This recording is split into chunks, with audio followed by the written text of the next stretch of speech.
এই করি আমারে সাপ বানা দে। ওরে বাবা রে সাপ, ওরে বাবা সাপ। জাদুর করি তুই আমাকে বানর বানা দে।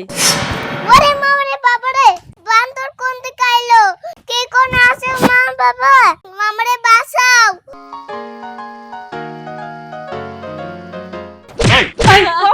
তো সাহস করতে কইলো হ্যাঁ? তুই আমার খাইয়া আমার পয়রা আমার সন্তানের পিছে লাগো। এই সবটা সত্যি ক, কি থেকে কি হইছে ক? আমি কইতেছি মাথাটা একটু ঠিক মতো আসছাও না। বৌমা শোনো, তোমার মাইয়ার দিকে খালি পয়রা থাকলে হইব না। মাইয়ারা সারাক্ষণ খাওয়াইবা, তুমি নিজে খাইবা না। দিন দিন কেমন শুকান শুকাইছে দেখছো? একদম সত্য কথা কইছে তোমার শাশুড়ি। হাতে কি আনছো? হাতে হলো বাজারে গেছিলাম, ছোট বৌমার জন্য শাড়ি পছন্দ হয়েছে, 2টা শাড়ি নিয়ে বললাম দেখি। বাবা, শাড়িগুলো অনেক সুন্দর। বৌমা তোমার অনেক মানাইবো। ধরো। আব্বা সেদিনও না একটা শাড়ি দিলেন, আবার 2টা শাড়ি আনার কি দরকার কোন তো? বোকার মতো কথা গো বৌমা। হ্যাঁ, আরে আমি যতদিন বাচ্চা রইছি ততদিন পড়তে থাকো, জামা কাপড়ই তো পরবা। আর তাছাড়া আমার নাতনিরে নিয়ে গ্রামটা ঘুরে বেড়াও, রঙিন কাপড় পরে, এক কাপড় পরা, মানুষের দেখবো না। হ বৌমা, তোমার শ্বশুর ঠিকই কইছে, তুমি সাজ্জা পুরা ঘুরবা, আমার কাছে দেখতে অনেক ভাল লাগবো। আর শুনো, তুমি আমার নাতিরে যেভাবে যত্ন করো, তুমি কিন্তু ওইভাবে তুমি নিজে খাওয়া দাওয়া করো না। দেখো তো শরীরটা কিভাবে শুকায় গেছে। আমার নাতিরে যেই পরিমাণে তুমি সেবা যত্ন করো, তার চেয়ে বেশি তোমার খাইতে হইব, কারণ তোমার শক্তি বাড়াইতে হইব। সেই শক্তি দিয়ে আমার নাতিরে তুমি আদর সোহাগ দিয়া সেবা যত্ন করবা। আমার যত্ন করার জন্য তো আপনারা 2 জন আছেনই, আমার কি অযত্ন হইতে দেন? আমরা তো আছি বৌমা, কিন্তু তারপরে তোমার শাশুড়ি যে কইছে কথাটা একদম কিন্তু ফেলা নেন না। এই যে ফল মূল যা কিছু আনি বেশি বেশি করে খাইবা, বেশি বেশি আমার নাতনিরেও খাওয়াইবা। আব্বা পেট তো কখনো খালি থাকে না। এই যে সকালবেলা উঠাই মুখটা যে স্টার্ট হয়, সারাদিন মুখ চলতেই থাকে। সকালবেলা উঠা আপনারা কইছেন 2টা নাকি ডিম সেদ্ধ খাইতে হইব, 2টা ডিম সেদ্ধ খাই, দুধ খাই, তারপর আবার সকালে নাস্তা করি, আবার বিকালে ফল দেন, দুপুরে ভাত খাই, এইটা সেইটা খাইতেই থাকি। এত খাবার কি খাওয়া যায়? একটা মানুষকে এত খাবার খায় বলেন? শোনো বৌমা, তোমারে আমি যখন ডিম সিদ্ধ করে দেই তখন খাও। আমি 3-4 বার যাই কই বৌমা খাইছো, তুমি কও কি খাইতাছি। সেই খাওয়া তুমি 1 ঘন্টা 2 ঘন্টা পরে খাও। কেন নিজের হাতে তুমি সিদ্ধ কইরা নিজের হাতে ফল কাইটা খাইতে পারো না? তা তো খাও না। কখন সিদ্ধ করবো কত? আমি সিদ্ধ করার আগেই তো আপনি সিদ্ধ কইরা আমার মুখের সামনে ধইরা থাকেন, নাও বৌমা এইটা খাও। আচ্ছা আপনি এত ভালো কেন কোন তো? এই যেমন মায়াটার যত্ন করেন, আমার যত্ন করেন, কোথায় আমি আপনাকে 2 জনের সেবা যত্ন করবো? তা না, আপনারা আমার সেবা যত্ন করেন, এইটাই কিন্তু আমার বিরক্ত লাগে। শোনো বৌমা, তোমার শাশুড়ি যখন বিয়ে করে আনলাম না, গাদি খাবার ঘরে রেখে দিতাম, খাইতে দাও না, স্বাস্থ্য দাও, তোমার স্বাস্থ্য দাও, শাশুড়ির স্বাস্থ্য দাও, বেশি বেশি করে খাইবা। হ্যাঁ ঠিক আছে আব্বা, যতটুক সম্ভব আমি খামো। আর বুঝিনি তো মাইয়াটা কত জ্বালা যন্ত্রণা করে, ওরও তো দেখভাল করা লাগে। শোনো বৌমা, কালকে সকালবেলা আমি নাতনিরে নিয়ে মেলায় যাবো, নাতনি অনেক খুশি হইব। ঠিক আছে। আমি তো এবারের বড় বউ, আমার যখন যেটা প্রয়োজন হয় সবসময় আমি বাপের বাড়ি থেকে আনি, কিন্তু আপনারা দেখতেছি সবসময় ছোট বউর জন্য এটা সেটা আনেন, শাড়ি আনেন। আজকে যেহেতু শাড়ি আনছেন ছোট বউর জন্য, আমার জন্য কিছু আনা উচিত ছিল না? কেন বাবা, এই বউ আসার পর থেকে আপনারা আমার সাথে এরকম করতেছেন কেন? আমি কি এবারের কেউ না? শোনো বৌমা, তোমার এই বাড়ির বউ করে আনছি 4 থেকে 5 বছর হয়ে গেছে, তুমি এখনো একটা বাচ্চা দিতে পারলা না। আর ছোট বৌমা আমার একটা নাতনি উপহার দিছে, তো ছোট বৌমার আমরা আদর করবো না? মা, আল্লাহ আমার সন্তান দেয় না, সেটা কি আমার দোষ? আমি কি কম চেষ্টা করছি মা? আমি কি করব সন্তান না হলে? সেই জন্য আপনারা ছোট বউকে নিয়ে সবসময় মাথায় করে রাখবেন, আর আমাকে কিছুই মনে করবেন না। দেখেন আম্মা, এটা আপনারা আমার সাথে অন্যায় করতেছেন। শোনো বৌমা, অনেক কথা কইছি, অনেক খিদায় পেট চোচো করতেছে, খাওন দাও। চলো বৌমা।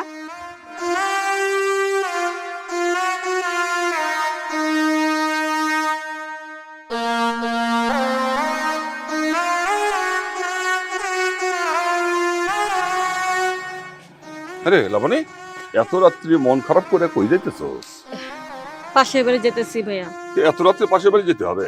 কি করুম, ঘরের মধ্যে মন টিকে না। ছোট বউর উপরে যে দরদ উতলায় পড়ছে আমার শ্বশুর শাশুড়ি, এগুলো দেখে কতক্ষণ থাকুন যায় জানো না ভাইয়া। সবসময় শুধু ছোট বউরে নিয়ে থাকে, ছোট বউ কি লাগবো না লাগবো এটা সেটা সারাক্ষণ আনতে থাকে, দিতে থাকে, খাওয়াইতে থাকে। আমার তো বাড়ির চাকরানি মনে করে না। তুমি তো জানো 6-7 বছর ধরে বিয়ে হয়েছে, আমার একটা সন্তান হয় না, এই জন্য সবসময় খালি অবহেলা করে ভাইয়া। আমি এখন কি করব, ঘরে মন বসে না আমার। ঠিক আছে, বুঝতে পারছি। তার মানে তোর সতীনের মাইয়াই হচ্ছে তোর জীবনের কাল। হ ভাইয়া, তুমি ঠিকই বলছো। তোর জীবন থেকে যদি তোর সতীনের মেয়েকে সরিয়ে দিতে পারিস, তাহলে দেখবি সব আগের মতো ঝকঝক হয়ে গেছে। ভাইয়া তুমি এসব কি বলছো? হ্যাঁ, আমি ঠিকই বলছি। তবে এক কাজ কর, একটা কবিরাজের কাছে আগে যা, গিয়ে তুই তার সাথে বুদ্ধি পরামর্শ কর, সে কি বলে তারপর আমাকে জানা, তারপর আমি ব্যবস্থা নেব।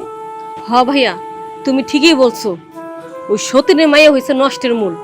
ঠিক আছে, আমি কবিরাজের কাছে যাই, দেখি কবিরাজ কি বলে, একটা বুদ্ধি পরামর্শ করি গা।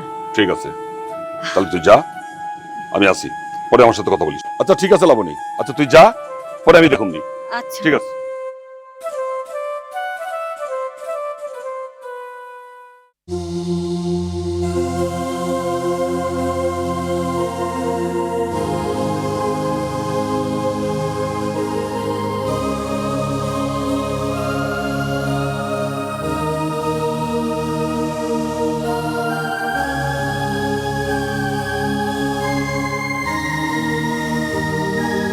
বাবা, বাবা, বাবা, কি বলবি বল। আমি জাদু শিখতে চাই বাবা। আপনার কাছে আমি জাদু শিখতে চাই, আমাকে জাদুকর বানা দেন বাবা। অনেক আশা ভরসা নিয়ে আপনার কাছে আসছি বাবা, দয়া করে আমারে খালি হাতে ফিরিয়ে দিবেন না বাবা। কত রুগী আসে কি সমস্যা নিয়ে, আর তুই আসছো জাদু শিখতে? হ বাবা, আমি জাদু শিখতে আইছি। আমার অনেক স্বপ্ন, আমার অনেক আশা যে আমি একজন বড় জাদুকর হব। আমার জাদু শেখার অনেক প্রয়োজন বাবা। বাবা আপনার দোহাই লাগে বাবা, আপনি যেভাবে পারেন আমাকে জাদু শিখিয়ে দেন। আমি জাদু শিখতে চাই বাবা। তুই জাদু শিখে কি করবি? দরকার আছে বাবা, সে অনেক কথা, আগে আমার জাদু শেখার ব্যবস্থা করেন বাবা। মানুষকে খারাপ কিছু করবি না তো? না না বাবা, আমি তেমন খারাপ কোনো কিছু করব না বাবা, ভালো কাজের জন্য ব্যবহার করব। আপনি আমার জাদু শিখান বাবা। ঠিক আছে, তোর একটা ব্যবস্থা করছি। এই ল কড়িটা, এই কড়িটাতে যা বলবি তাই হইতে পারবে। সত্যি কইতাছেন বাবা? এই জাদু করিতে আমি যা কমু তাই হইতে পারুম? যাক, তাইলে তো আমি জাদু শিক্ষা গেছি গা। বাবা এই নেন 1000 টাকা, আপনার হাদিয়া দিলাম। ঠিক আছে, আমি জাদু শিক্ষা গেছি গা। আমি যাই বাবা। হ্যাঁ, আমি জাদু শিক্ষা গেছি গা। মাঝে মাঝে এরকম দুই একটা দরকার।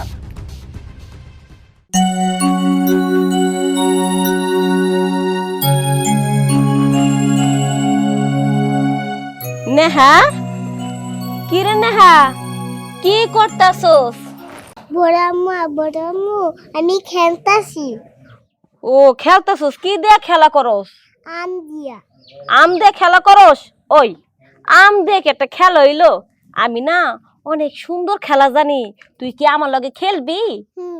এই তাহলে একটা কাজ কর, আমরা দুজন না এই যে সাপ আর মানুষ মানুষ খেলা করুম। যেমন আমি সাপ হমু আর তুই মানুষ হবি, ঠিক আছে? দাঁড়া, এই করি আমারে সাপ বানা দে। ওরে মা গো সাপ, ওরে মা গো সাপ। কে বাবা মা আসি কোনে? ওরে বাবা টাইম সাপ, ওরে বাবা সাপ। বাবা আমায় মারো, মা আমারে বাঁচাও।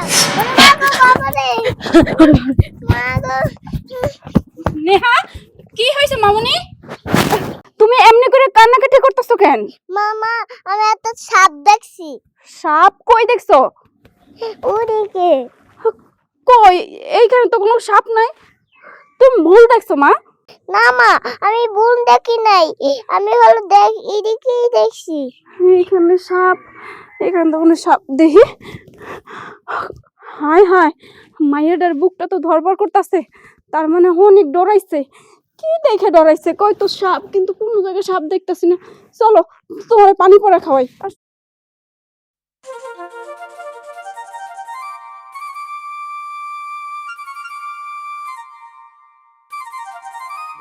কিরে নেহা কি খেলতাছস? আমি হলো বিস্কুট দিচ্ছি। বিস্কুট বানা বেচতাছস? ও মাটির বিস্কুট প্যাকেটে তো ভরে বেচতাছস। এইটা একটা খেলা হইলো? আমি না বানরের খেলা জানি, তুই কি বানরের খেলা দেখবি? না না, তুমি হলো সাপ হয়ে খেলা, এখন আমি তুমি লোকে খেলবো না। কে? আমি একবার সাপ হয়ে দেখাইছি, তাতে কি হইছে? তুই কি ভয় পাইছস? ও আরে ভয়ের কোনো কারণ নাই, এটা তো শুধু খেলার খেলা। আমি এখন বানর হমু, তোর লাগে বানর খেলা করুম। তুই মানুষ থাকবি আর আমি বানর হমু। হ্যাঁ, ভয় পাইস না ওটাকে। হ্যাঁ, তুই মানুষ হবি আর আমি বানর হব, তোর আমি খেলা দেখামু।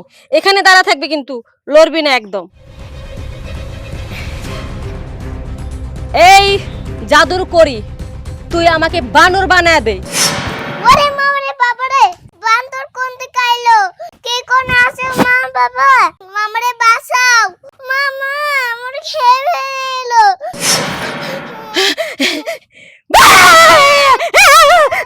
বাবারে, মাগো,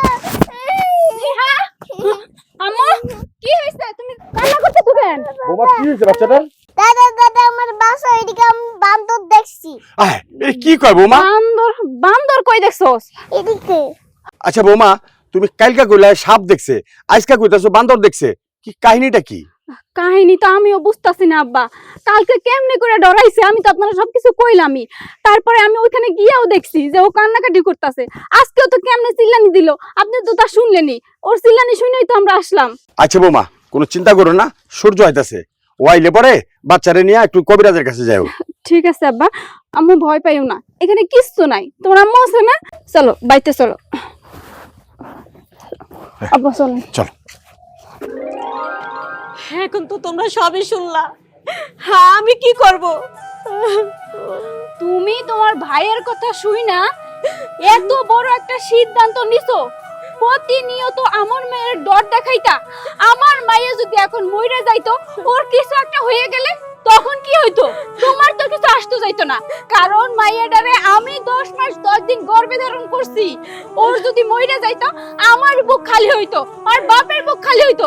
তুমি তার এগুলো বুঝবা না, কারণ তুমি তো মা হইতে পারো নাই। এই তোর কত বড় সাহস, কত বড় কলিজা! হ্যাঁ, তুই তোর ভাইয়ের কথা শুন না আমার কলিজা আঘাত দিছিস, আমার সন্তানকে আঘাত দিছিস তুই।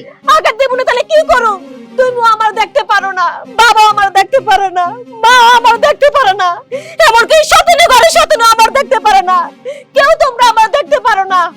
তাই তো আমি এই সন্তানের উপরে প্রতিশোধ নিলাম। সব দোষ ওই সন্তান। আমার সন্তানের কোনো দোষ নেই। এই তোর বিয়ে করছিস কত বছর হয়? হ্যাঁ, এত বছরের মধ্যে পারলি না আমার বাবা ডাক শোনাইতে। আমি অনেক চেষ্টা করছিলাম তোর মা বানানোর জন্য। তোর সমস্যা থেকে আমি দ্বিতীয়বার বিয়ে করছি। আল্লাহর রহমতে আমার দ্বিতীয় বউর করে বাচ্চা হয়েছে, আমি বাবা হয়েছি। আর তুই কিনা আমার ওই সন্তানরা আপন করে না নিয়া শত্রু ভাবছস। সন্তানকে ভয় দেখাস, তুই মারিয়া ফেলার চেষ্টা করছস। আমি মেরে ফেলাম, আমি মেরে ফেলামু। হ্যাঁ, সন্তান দিতে পারিনি দেখে তো আমার দোষ। এর লেগে তোমরা আমার এত অবহেলা করবা, আর এত অবহেলা করছো দেখেই তো ওই সন্তানটা আমি এরকম করছি। এই কিসের অবহেলা করছিস? তোর বাড়ি থেকে বাইরে করে দিয়েছি আমি, তোরে এই বাড়িতে রাখছি। 2 বেলা ডাল ভাত খেতে শুনবি আমার ঘরে? হ্যাঁ, শুধু 2 বেলা 2 মুঠো খাবার দিলে হয়? এই যে ছোট বড় তুমি এটা সেটা কত কিছু আইনা দাও। ছোট বড় সকালাত আছে, আমার কি নাই? এমনকি বিয়ের পর থেকে ছোট বড় সময় দিতাছো, তুমি তো আমার ঠিক মতো সময়ও দেয় না। তাহলে আমি কি করব?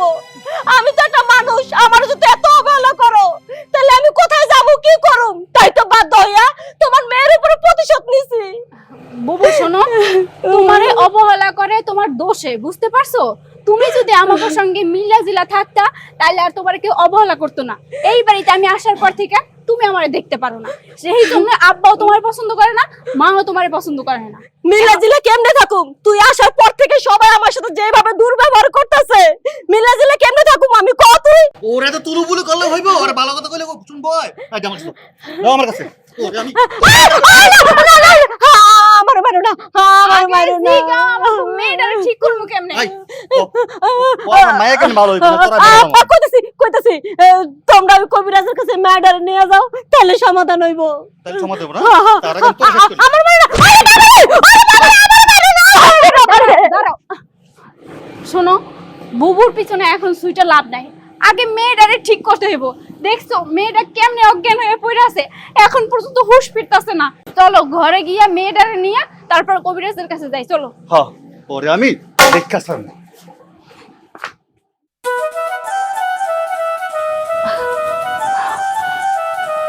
এইটাই তাইলে আসুন না হ্যাঁ।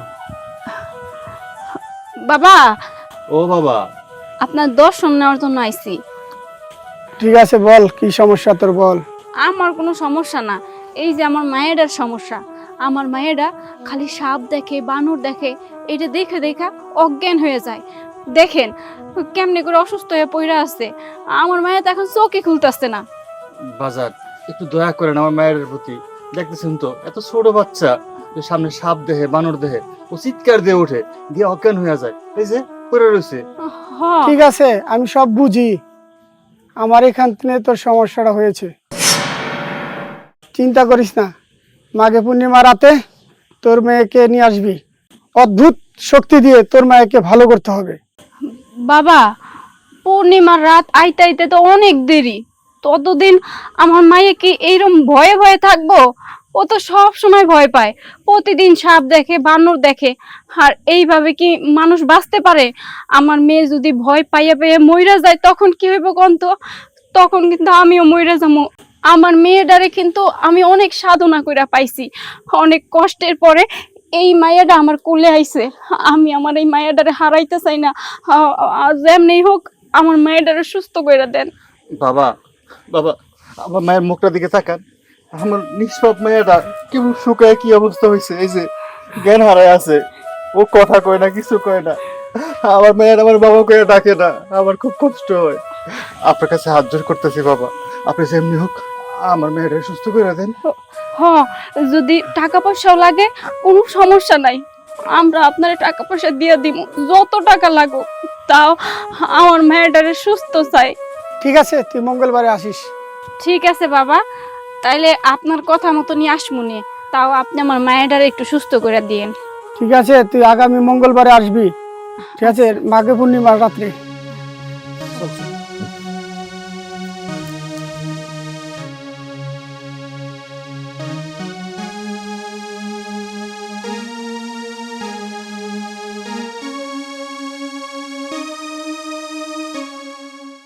এত যন্ত্রণা আর সহ্য হইতেছে না।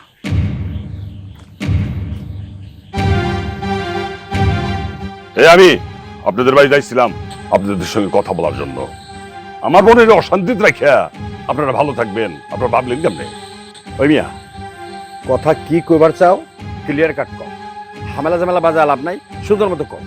আপনারা তাহলে এখনো বুঝেন নাই? আমার বোনটারে অশান্তিতে রাখিয়া আপনারা ওই নাতনিরে নিয়ে আপনারা খুব মজা কোলাহল করেন। আমার মনটা কি করছে? ও কথা এইটা দেও, আল্লাহ একজন আছে না উপরে, হ্যাঁ, কিন্তু মানুষের চোখ, নাক, কান, মাথা, এই যে বুদ্ধি সবকিছু কিন্তু দিয়ে দিছে। ওরে কইছে যে দেখা লাভ দাও, পা ভেঙে দেবো, দেখা আগুনে ঝাঁপ দিও না। তো তোমার বোন যদি দেখা শুনে যদি চিকিৎসার জন্য না যায়, আমরা কিন্তু চেষ্টা অনেক করছি। তোমার বোনকে বারবার কইছি যে সন্তান আমাকে দরকার, আমাকে দাদা দাদি হওয়া দরকার, আমাকে সংসারে আনন্দ দরকার। তো তোমার বোন যদি ইচ্ছা কইরা কোনো চিকিৎসা নিতে না যায়, তাহলে দোষটা কার? যার জন্য বাধ্য হয়ে আমরা বিয়ে করালাম। এই কথাটা আমি আর শুনতে চাই না, কেননা আপনারা কখনোই নিয়ে যেতে চান নাই, ডাক্তার নিয়ে যান নাই, কবিরাজের ওখানে নিয়ে যান নাই। তাহলে আবার আরেকজন বাজা হলে তো সে তাকে বলে দেবে না সে মজা। হ্যাঁ, শুনেন বাবাজি, আমরা অনেকবারই চেষ্টা করছি আপনার বোনরে ডাক্তারের কাছে নেওয়ার জন্য।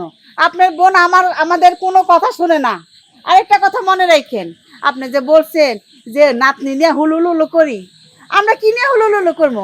আমরা এখন বুড়ো হয়েছি, আমাকে তখন নাতনি নিয়ে হুলুলুলু করার দিন।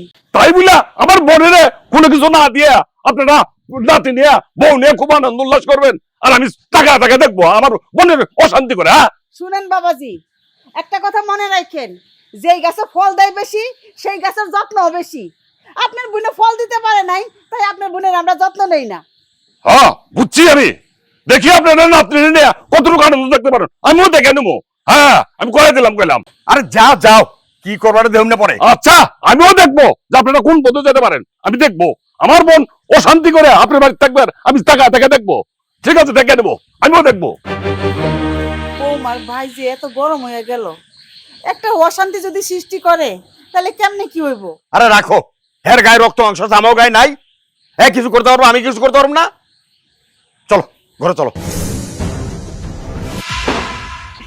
ও তুই খালা খালা, আপনি তোর কারণে আমার মনের অশান্তি হয়েছে। বাচ্চালি হইছস, বাচ্চা তুই একাই পয়দা করো, আর কেউ করে না দুনিয়ার। হ্যাঁ, আমার সঙ্গে এমন করে কথা কইতাছেন কি? আমি কি করছি? এই তোর জন্য আমার বোনের সংসার ভাঙিয়া যাইতাছে। তোরে আমি বাঁচায় রাখবো, তোরে আমার হেলামো করে একদম মারে হেলামো। হ্যাঁ, একদম মারে হেলামো। ভাইজান, ভাইয়া তুমি তুমি তুমি কি করতেছো এখানে? সূর্য, সূর্য দেখো না, বুবুর ভাই আমার মাইরে ফেলাইতে নিতেছে। আমি নাকি সব নষ্টের গোড়া। তুগো কার্যক্রম দেখে আমার মাথার রক্ত উঠে গেছে। মনটা চাই তোর বাইরে বেলাই। ভাইজান, আপনার মাথায় রক্ত উঠছে বইলা আপনি আমার সংসারে এসে অশান্তি করবেন, আমার স্ত্রী সন্তান মারে ফেলাবেন, এটা তো ঠিক না। আপনার কাছে এমনটা আশা করি না আমরা। ভাইয়া তুমি কাকে মারতে চাইতেছো? আরে 6-7 বছর সূর্য সংসার করার পর সূর্যকে আমি সন্তানের মুখ দেখাতে পারিনি, সেটা সম্ভব করেছে উর্মি। আর সেই সন্তানকে তুমি মেরে ফেলবা? ভাইয়া আমি তো না বুঝে ওই সন্তানের উপরে অনেক অত্যাচার করেছি, এমনকি সন্তানকে আমি অসুস্থ বানায় ফেলাইছিলাম। এখন যেহেতু সন্তান সুস্থ হয়েছে, আমি আর কোনো ক্ষতি হতে দিব না। ভাইয়া আমি আমার ভুল বুঝতে পেরেছি। আমি যেহেতু সবাইকে আপন করে নিয়েছি, তুমি আর কাউকে শত্রু মনে করো না ভাইয়া। আর তাছাড়া ভাইয়া আমি তো যেহেতু কোনোদিনই সন্তানের মা হতে পারবো না, এখন থেকে ওই নেহা শুধু উর্মিরই সন্তান না, আমারও সন্তান। কি রে মা, তুই আমাকে মা বলে ডাকবি না? শুনেন বাবাজি, হ্যাঁ, আপনার বোনের উপর যে আমরা আরেকটা বিয়ে করাছি আমার ছেলেকে, আপনার বোনকে হয়তো আমরা একটু অবহেলা করলাম, জিনিসপত্র একটু কম দিলাম, ছোট বউকে হয়তো আমরা একটু কাপড় চোপড় গয়নাগাটি একটু বেশি দিছি, কিন্তু আপনার বোনকে তো আমাদের বাড়ি থেকে আমরা বের করে দেই নাই, আমার বাড়িতেই রেখেছি। তারপর যে আপনারা এত অত্যাচার করবেন আমাদের উপর, এটা কিন্তু আমরা মানতে পারি না। যাকে এখন আর এত কথা বাড়ালে কোনো লাভ নেই। সকালের ভোলা যদি রাত্রে বাড়িতে ফিরে আসে, তারে ভোলা কোয়া যায় না। এখন তুমি মাইনা নিছো সবকিছু, তুমি জানছো সবকিছু, মিলা গেছে, এতে আমরাও খুশি, আল্লাহও খুশি। হ ভাই, আমি যেহেতু সবকিছু মাইনা নিছি, এখন থেকে তুমি মাইনা নাও। এখন থেকে নেহা শুধু উর্মির সন্তান না, ও কিন্তু আমার সন্তান। আমার ভুল আমি বুঝতে পারছি। তুই তোর ভুল তুই বুঝতে পারছিস। তুই মহৎ। তুই যদি আমার মনে হয় থাকিস, ও আমার বোন। ভাই সূর্য, তুমি আমার মাফ করে দাও, কারণ আমি তোমাদের না জেনে আমি অনেক অপরাধ করছি। কিন্তু আমাকে মাফ করে দাও। ভাইজান, এসব কি কইতেছেন? আমি আপনার ছোট, আমার কাছে আপনি ক্ষমা চাইবেন কেন? ভুল যা হবার তো হয়েই গেছে, ওইসব বাদ দেন। যেহেতু আসছেন, আজকে আমার বাসায় বেড়ায় যাবেন কিন্তু। হ, আর আম্মু, এখন কিন্তু তুমি উর্মিকে মা ডাকবা না, আমারও মা ডাকবা। বলো মা। বড়াম্মু, আমাকে বড়াম্মু বলে ডাকছে। আসো, এই তো। আচ্ছা, তোমার কয়টা মা? দুটো মা। বলো কয়টা মা? দুইটা মা। ঠিক আছে। সূর্য, তো আমার বোনের সুখেই সুখ। ও যদি শান্তি থাকতে পারে, ভালো থাকতে পারে, তাহলে আমারও ভালো। তোমরা ভালো থাকো। অনেক সময় ধরে আসছি, অনেক ঝগড়া দেখে তোমরা মনে কিছু করো না। এবার আমি আসি। ভাইজান ভাইয়া, আসছেন, আজকে সবাই আমরা একসাথে ভালো মতো রান্না করে খাবো, কি বলো তুমি? হ্যাঁ ভাইয়া, চলেন। হ্যাঁ বাবা, চলো আজকে আমাদের সাথে একসাথে খাওয়া দাওয়া করবো আমরা। ভাইজান চলেন, আসেন। চলেন।